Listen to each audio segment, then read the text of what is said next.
You're trudging up a steep sand dune, one foot in front of the other. Out of breath, exhausted.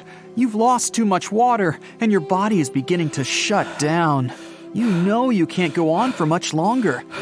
Finally, you reach the top of the dune, and there before you is what you didn't want to see. It's so horrible that it takes seconds to sink in. Stretching to the horizon is a literal sea of endless sand dunes. You're stranded, alone, lost, far from salvation on the planet Arrakis. There's really nothing more breathtaking than the fantastical worlds created in science fiction, from planets of ice to lush luminescent jungles.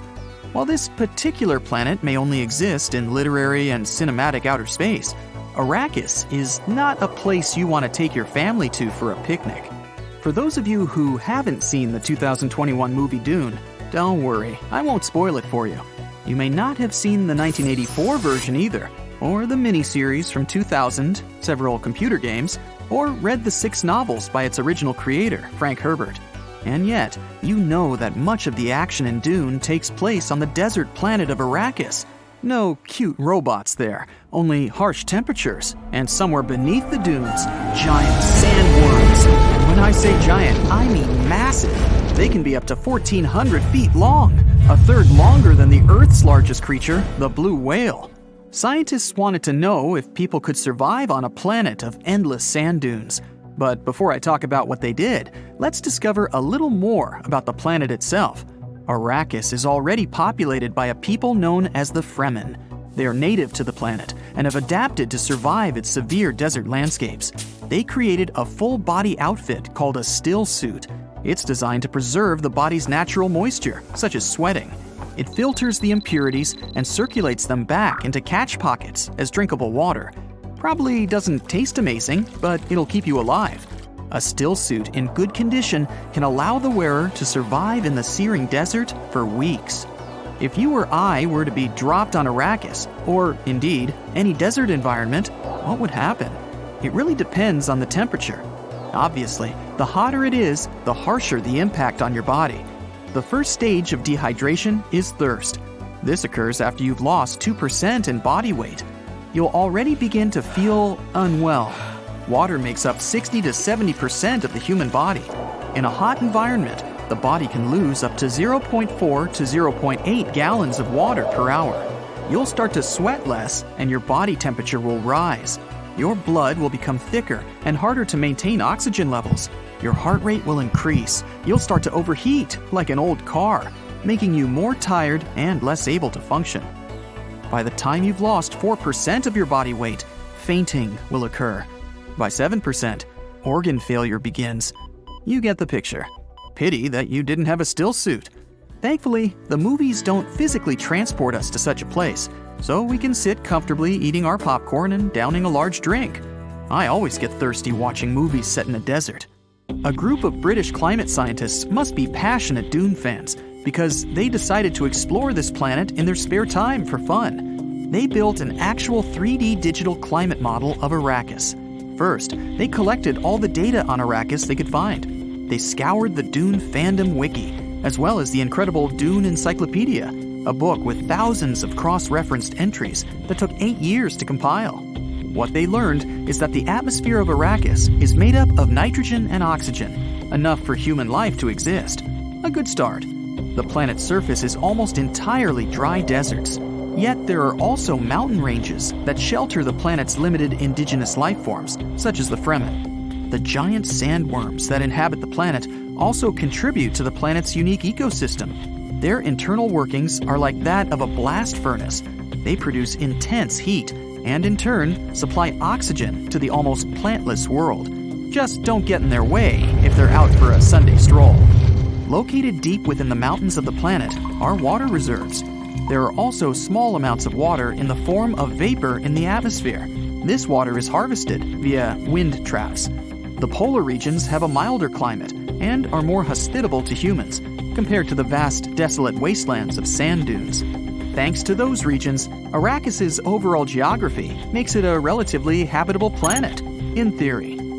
To find out if the geography and environment of Arrakis was physically possible, or merely a set of fictional ideas, the scientists had to turn to a climate model. Fortunately, such technology already exists. It's used to predict weather and other climate factors. The scientists told the climate model everything they knew about Arrakis, including the planet's orbit and what the atmosphere consisted of. It's similar to Earth, though with slightly less carbon dioxide. The biggest difference in atmosphere is that Arrakis has a much larger ozone concentration, 0.5% of its atmosphere, compared to just 600 thousandths of our own. With all of this complex data, they needed a giant supercomputer to process it. Even then, it took an incredible 3 weeks to get the results, but it was worth the wait. What they discovered was that in the warmest months of Arrakis, the temperature reached around 113 degrees Fahrenheit in the tropics. In the coldest months, the weather didn't go below 59 degrees Fahrenheit, not too dissimilar to Earth. In spite of that, the most extreme temperatures would actually be in the mid-latitudes and also in the polar regions, while the summers would be as hot as 158 degrees Fahrenheit, which is aligned with the book. The winters would be just as extreme, going from negative 40 degrees Fahrenheit in the mid-latitudes to as low as negative 103 degrees Fahrenheit at the poles. That's even colder than Alaska. How is this possible? The model showed that the polar regions of Arrakis have a much higher atmospheric moisture and high cloud cover, which would increase the temperature, as water vapor is considered a greenhouse gas. The book also mentions that there are polar ice caps, certainly in the northern hemisphere.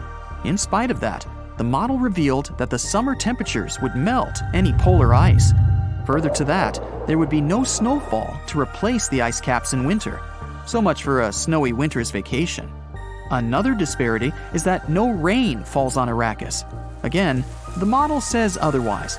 It proved that there would be rain, although only in small amounts. The rain would occur in summer and fall. It would primarily be confined to mountains and plateaus. There would be cloud cover in the polar latitudes and tropics as well. The scientists then posed the question that everybody really wanted to know: can humans legitimately survive on Arrakis? Realistically, the tropics would be the most hospitable place for people to live. Even so, most people in the dune world live in the mid-latitudes, where the hottest temperatures occur. Not very smart. The average monthly temperatures would be 120 to 140 degrees Fahrenheit. This would be lethal for humans, even with still suits.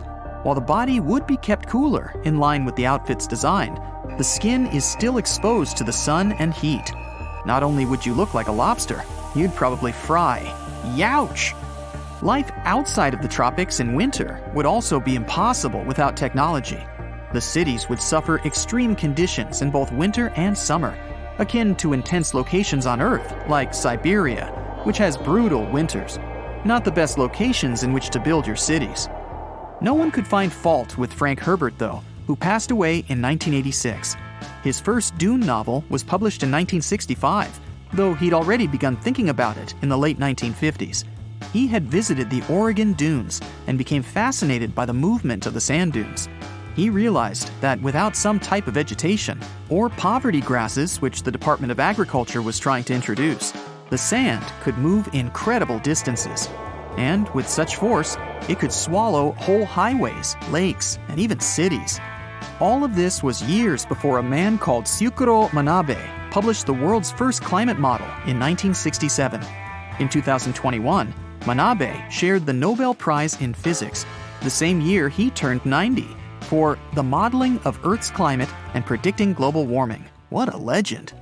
Taking all of this into account, Frank Herbert wasn't far off the mark when it came to his fascinating world of Arrakis. While not strictly scientifically accurate, Arrakis is a realistic planet and humans could indeed live there. Just make sure you apply a thick layer of sunscreen in the summer. Herbert's novel Dune has sold millions and is considered one of the most influential science fiction novels of all time. His son Brian, already an author, took up the Dune mantle in 1999. He, along with author Kevin J. Anderson, have written many more novels in the Dune universe. The fascinating legacy lives on. Next time you plan on visiting Arrakis, please don't go in the summer. And make sure to bring your still suit. Water's pretty expensive.